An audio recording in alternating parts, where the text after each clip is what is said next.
Hello, ഇന്നത്തെ special fried grape halwa, അതായത് ഉണക്കമുന്തിരി കൊണ്ടൊരു ഹലുവ ഉണ്ടാക്കാം.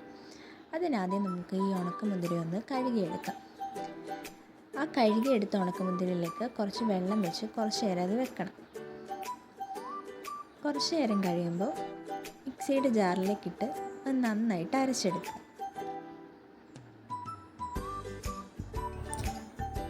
ഈ അരച്ചെടുത്തത് ഒരു ബൗളിലേക്ക് മാറ്റാം. ഇനി ഒരു പാൻ വെച്ചിട്ട് അതിലേക്ക് ലേശം നെയ്യ് ഒഴിക്കുക.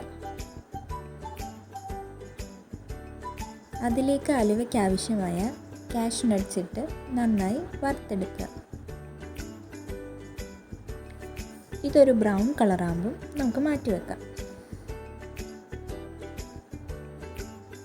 ഇനി അതേ നെയ്യിലേക്ക് നമുക്ക് മധുരത്തിന് ആവശ്യമായ പഞ്ചസാര ഇടുക. ഞാനിവിടെ 4 സ്പൂൺ പഞ്ചസാരയാണ് എടുത്തിരിക്കുന്നത്. അതൊന്ന് മെൽറ്റ് ആവുന്നത് വരെ നമ്മൾ നന്നായിട്ട് ഇളക്കി കൊടുക്കണം.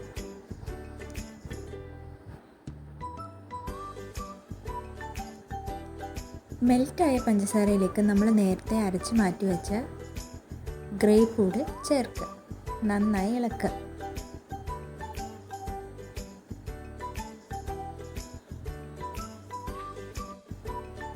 പാനിൽ നിന്ന് വിട്ട് മാറി വരുന്നതിൻ്റെ സമയത്ത് നമുക്ക് ലേശം ഏലക്കാപ്പൊടി കൂടി ചേർക്കാം.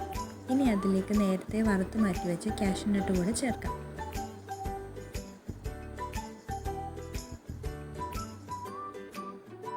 നമ്മുടെ ഹലുവ റെഡി ആയിട്ടുണ്ട്. ഇനി ഇതൊരു ബൗളിലേക്ക് മാറ്റാം.